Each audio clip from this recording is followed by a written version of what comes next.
మీరు ఈ కోణం ఒక బాగా హ్యూమర్ ఉండే కోణం ఒకవైపు, మరోవైపు విశ్వనాథ్ గారితో మీరు పనిచేశారు.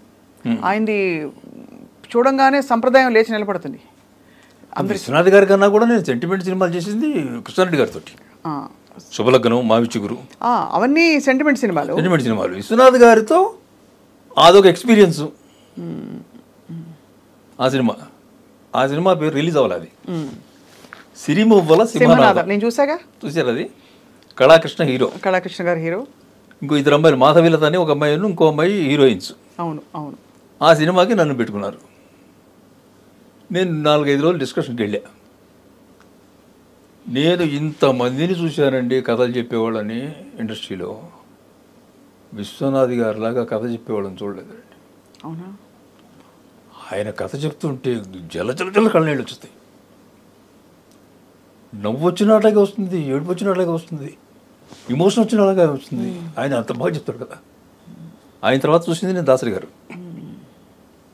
ఆయనతో పోల్చలేను కానీ ఆయన కూడా బ్రహ్మాండం, దాసరి గారు కూడా బ్రహ్మాండం కథ చెప్పడంలో. అయితే ఈయనది చాలా సెంటిమెంట్గా అసలు అద్భుతంగా రాస్తాడు, చెప్తారు ఆయన. సరే ఇట్లా కొన్నాళ్ళు డిస్కషన్ జరిగింది. నేను డైలాగ్ రాయాలి. అప్పుడు నండూరు విజయ్ అని ఆయన దగ్గర కో డైరెక్టర్ నాకు శ్రీకృష్ణ పరమాత్మలాగా ఒక అడ్వైస్ చేశాడు. అర్జునుడు విన్నాడు అక్కడ, నేను వినలేదు ఇక్కడ. అది తేడా వచ్చింది. ఏం చెప్పాడంటే, మీరేం రాయొద్దు, డిస్కషన్లో సీన్లో ఆయన ఏం చెప్పారో దానికి రండి కూర్చోండి లాంటి పదాలు కూర్చి కుట్టేసి ఇచ్చేయండి, వెళ్ళి రండి అన్నాడు. నేను అలా ఇలా అనుకుంటా, నేను దివాకర్ బాబు కదా, నేను రాయాలి కదా అని నేను అద్భుతంగా రాసుకున్నాను నా స్టైల్లో.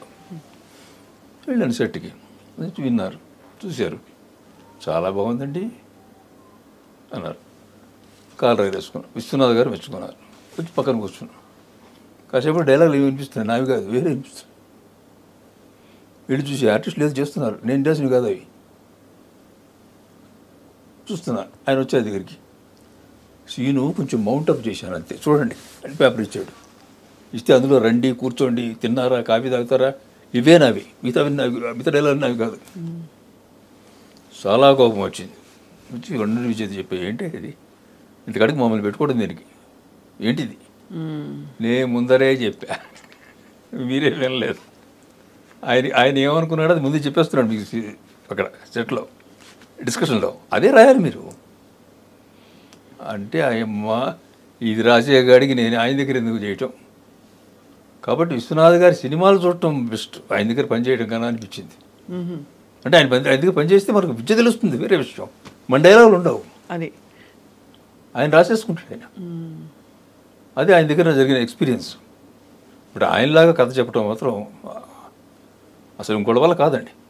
సో అలా మరి అక్కడ మీరు బాధపడ్డారా, లేకపోతే సమాధాన పరుచుకున్నారా? సీన్ పేపర్ సీరియస్ ఇంటికి వచ్చేసాను. ఓహో, అంటే డైరెక్ట్ కూడా కాదు, కానీ ఆయన ధైర్యం లేదు. ఆఫ్ కోర్స్, అంటే అప్పుడు బిగినర్ నేను ఇంకా. అవునవును, కానీ అది ధైర్యమే, మీరు చేసిన ధైర్యమే సార్. ఎందుకంటే నేను రానని చెప్పారు, ఎప్పటి నుంచి నేను రానయ్యా అంటే చెప్పాడు నండూరు విజయ్. ఎందుకంటే మీరు ఆయన సినిమాలు అంతే అన్నాడు. ఆయన సినిమాలు అంతే, ఆయనే చెప్తారు. మరి మమ్మల్ని ఎందుకు అన్నారు అన్నాడు. ఉండాలి ఒక పేరు అంతే. ఇది చాలా గొప్ప ఎక్స్పీరియన్స్ సార్. ఆయన రాసుకుని ఇంకోళ్ళ పేరు పెడతారు. చాలామంది రైటర్ చేంజ్ చేస్తారండి, డైరెక్టర్లు మా చేత రాయించుకుని వాళ్ళ పేరు పెట్టుకుంటారు. విశ్వనాథ్ గారు ఆయన రాసి మా పేరు పెడతాడు. తర్వాత మళ్ళీ ఆయన పిలిపించి కలవడం, తర్వాత కలిసాం, చాలాసార్లు కలిసాము. మా సినిమాలో ఆయన యాక్ట్ చేశారు, వజ్రం సినిమాలో.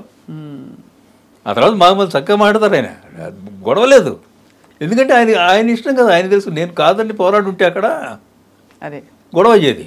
నేను తలంచేసి వచ్చేసాక పక్కకి, అయ్యే పని కాదని. అప్పుడు పైగా నేను బిగినర్. ఆ తర్వాత అయితే కొంచెం కృష్ణారెడ్డి గారి సినిమాలు అవి రాస్తే అహంకరించేవాడినేమో, హోంకరించేవాడినేమో. అంత లేదు అప్పటికి. అప్పుడు ఇంకా నేను క్యాటే, టైగర్ అవ్వలేదు. క్యాట్ మరి లయన్తో టైగర్తో పోరాడకుండా వచ్చేసారు. కానీ అది అంటే బట్ కొంచెం ఎక్కడో మన డైలాగ్ వినిపించాలి, మన ప్రతిభ కనిపించాలనే తపన అయితే ఉండేది మీకు మొదటి నుంచి కదా సార్? ఎందుకుంటుంది? అదే మీ గుండెల మీద చేసుకుని తినే ప్రతి మెతుకుని నేను సంపాదించుకున్నది. నాకు గోస్ట్ రైటర్ లేడు. ప్రతి ఒక్క సినిమా, ప్రతి ఒక్క నాటకం కానీ, ప్రతి సినిమా కానీ, ప్రతి అక్షరం నాదే. మరి ఎంత గర్వంగా చెప్పగలను నేను? ఎవరి చేత గోష్ఠుల చేత రాయించడం అది ఎప్పుడు ఏనాడు చేయలేదు. మీరు కూడా వేరే వేరే అందమైన ప్రదేశాలకు వెళ్ళి రాస్తారా సార్? ఇంట్లోనే కూర్చొని రాసుకుంటారు? ఇంట్లోనేనండి. ఇంట్లో ఈ ఇల్లు లేకుండా మెడ్రాస్లో ఉన్నప్పుడు ఇక్కడ వచ్చి రాస్తే హోటల్ రూమ్. మామూలుగా ఇన్స్పిరేషన్ కోసం బీచ్, అబ్బే, కొండల మధ్యకి వెళ్ళిపోవడం, ఇంకా రకరకాల ప్రదేశాలకు వెళ్ళి రాస్తారు రైటర్స్ అని వినికిడు, అందుకని అడిగాను సార్. అదంతా కూడా రాసేది ఎక్కడన్నా వస్తుందండి. అవి ఫ్యాన్సీ తెచ్చుకోవడం కోసం చేసే కొన్ని పనులు ఉంటాయి. ఇప్పుడు సార్ ఇప్పుడు డైరెక్టర్ ఒకళ్ళు పిలిచి, ఎవరో ఉన్నారు డైరెక్టర్, మా సంజయ్ కిషోర్ గారు, మీతో కథ రాయించాలంటే మీకు అవుట్లైన్ చెప్పి మాటలు స్క్రీన్ ప్లే రాయిస్తారా, లేకపోతే కథే మిమ్మల్ని పూర్తిగా ఒక 2 క్యారెక్టర్స్ ఇలా కావాలని అల్లి ఇమ్మంటారా, లేదా అన్ని విధాలా జరుగుతుందా? మీరు రాసిన 100 సినిమాలకు పైగా సూపర్ హిట్స్ అన్నీ ఎక్కువ భాగం వాళ్ళు ఒక సెంటీమీటర్ ఇస్తారు, మనం కిలోమీటర్ చేయాలి దాన్ని. అది అధిక శాతం అంతే.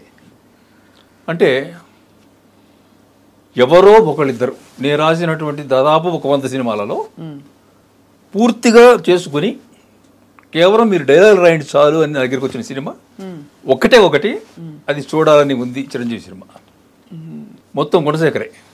అంటే స్క్రీన్ ప్లేయర్ గుణశేఖర్ అక్కడ వేసుకున్నాడంటే దాంట్లో అతని టాలెంట్ కానీ అతని వర్క్ కానీ 90% ఉంది. ఒక 10% నేను వెళ్ళిన తర్వాత కొంచెం అక్కడ ఇలా బాగుంటే బాగుంటుంది, ఇలా బాగుంటే బాగుంటుంది, ఈ కామెడీ ఇలా ఉంటే బాగుంటుంది అని ఏదో ఒక 10% నేను ఉప్పందించాను తప్ప మొత్తం అయింది.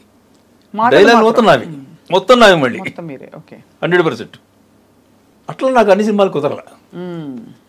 50%, 80%, 60-40 ఇట్లా వ్యాపారాలు ఉంటాయి. కానీ ఎక్కువ కృష్ణారెడ్డి గారితో మీకు బహుశా మళ్ళీ ర్యాపో చాలా బాగా. కృష్ణ గారితో చక్కటి ర్యాపో. ఆయన దగ్గర గొప్ప గుణం ఏంటంటే అండి, నేను చాలామంది డైరెక్టర్ల దగ్గర పనిచేశాను. వాళ్ళు బిజినెస్. కృష్ణారెడ్డి గారితో గొప్ప విషయం ఏంటంటే బిజినెస్ అనేది తప్పదు, ఇది ఫీల్డే. అది ఒకరోజు ఫస్ట్ మాట్లాడేసుకున్నాక ఇంకా బిజినెస్ ఉండదు. మీకు ఎంత రెమ్యూనరేషన్ ఇంత, ఓకే, పేమెంట్స్ ఎప్పుడెప్పుడు ఇంత, ఓకే, డన్ అయిపోయింది. There and the business first. ఇంకా మళ్ళీ ఆ ఊసి రావడం కానీ ఆ పేరు రావడం కానీ లేదు. మన పనిని మన చేయనిస్తారు, ఆయన గౌరవిస్తారు. ఇట్లా రాయి అట్లా రాయి, పైనుంచి చూసి ఇక్కడ ఈ మాట ఇక్కడ, నీకు మాట ఇక్కడ పెట్టు, ఇట్లాంటివి ఉండవు ఆయన దగ్గర. గౌరవం ఉంది, గౌరవిస్తారు, మన పని మన చేయనిస్తారు. తర్వాత ఇంకో పెద్ద స్పెషాలిటీ ఏంటంటే సినిమా ఫీల్డ్లో ప్రతి వాడికి భయం ఏంటంటే ఫైనల్గా మన డబ్బులు మనకు వస్తాయా రావా అన్నది ప్రతి టెక్నీషియన్కి భయమే. ఎండ్ వరకు చాలా వరకు రావా. అదేంటి ఎంతో కొంత పోతుంది. అంటే ఓ 10 మాట్లాడితే, ఉదాహరణకి ఓ 10 రూపాయలు మాట్లాడితే కనీసం 5-6 వస్తాయి. 5 రావచ్చు, తర్వాత 10 రావచ్చు. వచ్చే సందర్భాలు తక్కువ, అలా వచ్చే సందర్భాలు చాలా తక్కువ. అయితే మరి అలాంటి వచ్చినప్పుడు మీరు ఎందుకు పోరాడచ్చు కదా అనుకుంటారు. పోరాడలేము, ఎందుకంటే అక్కడే బ్యాడ్ నేమ్ వచ్చేస్తుంది. అయితే సరే కానీ లేదు, కాకపోతే ఇంకో సినిమాలో వస్తాయి, ఈ సినిమా హిట్ అవుతుంది, అట్లా వదిలేస్తుంటారు. ఆ విషయంగా కృష్ణారెడ్డి గారు ఏంటంటే ఇంత మీరు రెమ్యునరేషన్ మాడుకున్నాక, సార్ ప్రొడ్యూసర్తో మీకు పని లేదు, ఇంకా మీ అమౌంట్ నా దగ్గర ఉంది అనుకోండి, మీకు ఎప్పుడు కావాలంటే అప్పుడు అరగంట ముందు చెప్పండి, ఎంత కావాలన్నా సరే నేను ఇచ్చేస్తాను మీకు. ప్రొడ్యూసర్ ఇస్తాడో ఇవ్వడో, ప్రొడ్యూసర్ తర్వాత ఇస్తాడేమో, ఎప్పుడో నెల రోజుల తర్వాత అవసరం అయితే ఇప్పటి నుంచి అడగాలేమో, ఇలాంటివి ఏం పెట్టుకోకండి. జస్ట్ అరగంట ముందు నాకు ఫోన్ చేయండి, మీకు ఎంత కావాలంటే అంత, ఇక్కడ కావాలంటే ఇక్కడ, మెడ్రాస్లో కావాలంటే మెడ్రాస్లో అప్పు చెప్తాను. ఎంత హాయి అండి రాసుకునే, నాకు ఎంత హాయి, బ్యాంకులో ఉన్నట్టేగా. అంతేగా. సో నాకు మీ డబ్బులు కొడతాడా, ఇస్తాడా, ఇవ్వడా, ఈ టెన్షన్ ఉండదు, ఆలోచన లేదు.